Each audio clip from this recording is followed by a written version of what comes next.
ஆனந்தி, கடந்த 20 ஆண்டுகளாக காங்கிரஸ் தலைமையிலான யூபிஏ அரசாங்கம் கொண்டு வந்த மகாத்மா காந்தி 100 நாள் வேலை வாய்ப்பு திட்டம் அந்த மிகப்பெரிய அளவுக்கு பேசப்பட்டு வந்தது.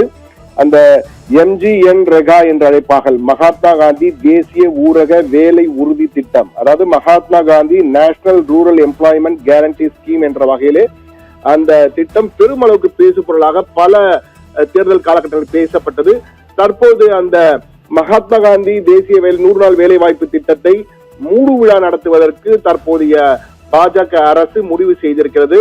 அதற்கு பதிலாக அதே திட்டங்களை வேறு சில மாற்றங்களுடன் 100 நாள் என்பதை 120 நாள் வேலை வாய்ப்பு திட்டமாக பெயரை மாற்றுகிறார்கள். பெயரை மாற்றும் பொழுது Viksit Bharat guarantee for Rozgar and Ajeevika mission Gramin, அதாவது சுருக்கமாக சொல்ல வேண்டும் என்றால் MGNREGA என்று அழைப்பார்கள். அதே போன்று இதை VBG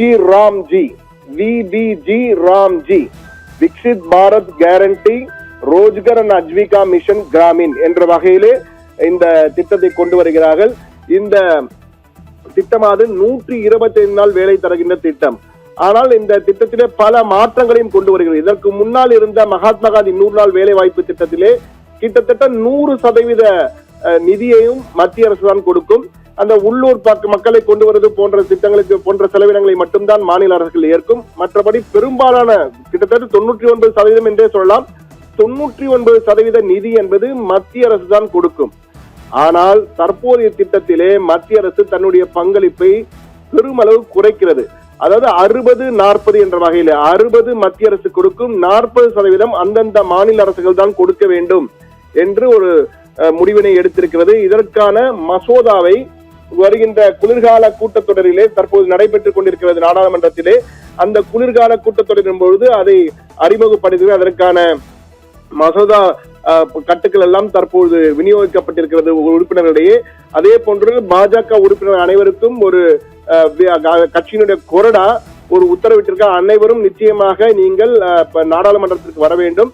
இந்த கூட்டத்தொடர் இந்த மசோதா கொண்டு வரும்பொழுது அந்த மசோதாவை வெற்றிகரமாக நிறைவேற்ற வேண்டும், அதற்கு நீங்கள் அனைவரும் கட்டாயம் நாடாளுமன்றத்திற்கு வர வேண்டும் என உத்தரவு போட்டிருக்கிறார்கள். அதே போன்று இந்த புதிய திட்டம் என்பது அதாவது அறுவடை காலம் நடைபெறும் போன்ற காலத்தில் எல்லாம் இது செயல்படுத்தப்படாது. இதற்கு முன்னால் மகாத்மா காந்தி திட்டம் பல நேரங்களில் பல காலகட்டங்களில் செயல்படுத்தப்படும், ஆண்டு முழுவதுமே செயல்படுத்தப்படும். ஆனால் இதில் அப்படி செயல்படுத்த முடியாது. அறுவடை காலங்கள், வேலை இருக்கும் நேரங்களில் எல்லாம் இந்த திட்டம் செயல்படுத்தப்படாது. மற்றபடி இந்த திட்டம் 4 முக்கிய பிரிவுகளின் கீழ் பிரிக்கப்பட்டிருக்கிறது. ஒன்று தண்ணீர் பற்றாக்குறை ஏற்பட்டால் அதற்கு செயல்படுத்துவது. அதே போன்று 4 விதமான, முதலில் தண்ணீர், அடுத்தது ரூரல் இன்ஃப்ராஸ்ட்ரக்சர் அதாவது ஊரக கட்டமைப்பு, மூன்றாவது லைவ்லிஹுட் இன்ஃப்ராஸ்ட்ரக்சர் அதாவது வாழ்வியல் உள்கட்டமைப்பு, டிசாஸ்டர் ரெசிலியன்ஸ் அதாவது பேரிடர் மீட்பு பணிகள். இந்த 4 கேட்டகரிகளுக்கு மட்டும்தான் இந்த ஊரக வேலை வாய்ப்பு திட்டத்தை பயன்படுத்த வேண்டும் என இந்த புதிய மசோதாவிலே இடம்பெற்றிருக்கிறது. அது மட்டும் இல்லாமல் இதிலே சில நல்ல விடயங்களும் இருக்கின்றன, வரவேற்கக்கூடிய விடயங்கள். நல்ல விடயங்கள் என்பதை விட வரவேற்கக்கூடிய விடயங்கள், அதாவது பேமெண்ட்ஸ் 15 தினங்களுக்குள் உங்களுக்கு பணம் கொடுத்து விட வேண்டும், ஊதியம் கொடுக்கப்பட வேண்டும். இல்லை என்றால் அதற்கு கூடுதலாக பணம் கொடுப்பதற்கான ஒரு திட்டத்தையும் இதில் அமல்படுத்த இருக்கிறார்கள் என்று கூறியிருக்கிறார். அதே போன்று ஒளிவு மறைந்து நடைபெறுவதற்காக பயோமெட்ரிக்ஸ், அதே போன்று எந்த இடத்தில் நீங்கள் ஜியோ டேகிங் முறையெல்லாம் இதிலே அமல்படுத்த போவதாம் கூறியிருக்கிறார்கள்.